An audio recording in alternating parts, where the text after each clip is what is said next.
Hi there, good night, and welcome to another review of The Shield Dude in the Couch. I'm Hector, The Shield Dude in the Couch. Welcome, thank you for tuning in. And tonight, I have a great album review for you guys for the new Venom Prison, which is called Erebos. And this album, it's 49 minutes in length, and I can't recommend it enough. So this band, I first discovered them back in 2019 when another reviewer by the name of The Metal Trees reviewed this album on his channel, and I loved his review, and I have to listen to this band, and I've been a fan ever since. So now they're with a record label. They're with Century Media Records, and they're releasing this album that just came out a few days ago. I know there's some people that already reviewed it, but I wanted to really listen to it and appreciate it and see how I felt about the album after repeated listens. And I can't say that after repeated listens I can say that I love this album. This is an amazing death metal album. It's pummeling from start to finish. I never got bored with it, and I think it's an album that really is going to make the band bigger than it already is. So Venom Prison is a band from Wales, and with this third album, Erebos, it comes from the Greek mythology, a personification of darkness on your way to Hades. And if that doesn't sound metal, I don't know what does. So the album starts with Born from Chaos, and Born from Chaos is more of an intro that leads up to the single, and I would say like a true album opener, which is Judges of the Underworld. And that song is just pummeling death metal from beginning to end. The riffs are amazing, like the musicianship, everything is top notch. And I can't say enough good things about this opener. To me, when an album has a great opener, that just sets the mood for me for what's to come next. And this album has a great opener and an amazing album closer with Technologies of Death, which is like a 6-minute opus with some great soloing, some great lyrics, and just like it starts with, ends with her shouting Erebos, Erebos, like over and over until it fades away and it ends perfectly.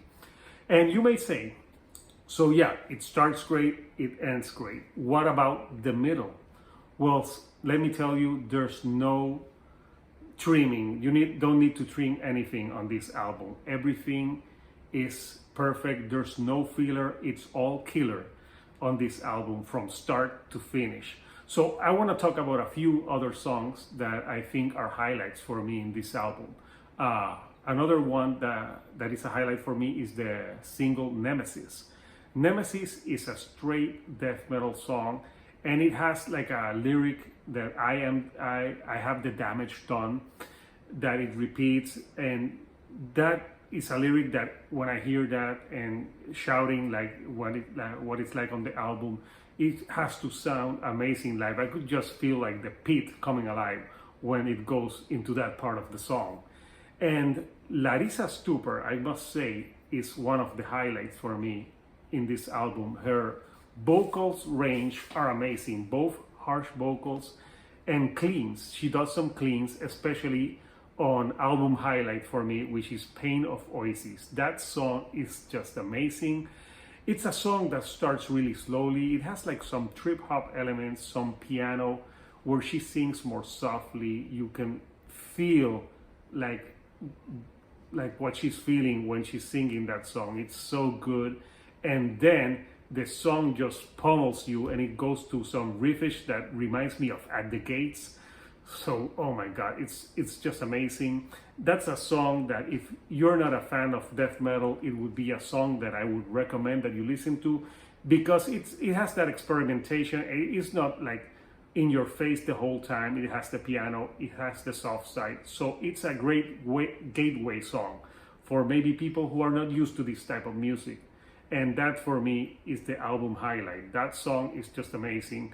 But there's other songs that are amazing as well. Comfort of Complicity is a straight banger that never lets up, but in the middle of the song, there's some great soloing and some guitar that sounds like so crisp, so clean, and that was really something. Another highlight of the album for me was the great guitar work that you hear on this album. It's just amazing. And third but not least, the production. The production of this album is top notch. You can hear every instrument clearly. You can hear all the vocals clearly, and it sounds, it sounds crisp, like I said before. So it's just amazing how this album sounds. It's an album that you can really immerse yourself into. Like, you can hear it and you can feel like, I can't wait to listen to this type of music live, because live it should sound even more amazing than what it sounds on record. And this is a band that deserves the hype that they have been getting with this release, and they have been getting since 2019, because they're playing some great death metal that is outside the box. It's death metal, but there's modern tendency, there's experimentation. Sometimes I like some death metal, but I have some problem with some death metal that the vocal sounds too cookie cutter, or I can't understand what they're singing sometimes. Not the case. I could understand everything that Larissa Stupor sang on this album, because even though when she sings her harsh vocal, her enunciation, you can really listen to the lyrics and understand them, and I think to me that makes the difference of a great album. Like, yeah, it can sound pummeling and it can sound super hard, but I like to understand the lyrics. I think that makes it a more enjoyable experience, at least for me. So this album is amazing. I think it's an album that's really gonna be on end of year list for sure. I have no doubt about it that this album is gonna be on those lists, and it deserves all the praise that it's been getting. So if you like this video, give me a like, subscribe to the channel, comment, what did you thought about this album? Did you like it, or did you think that the hype is just too much for it? So I'll see you next time right here on the couch. Thank you and good night.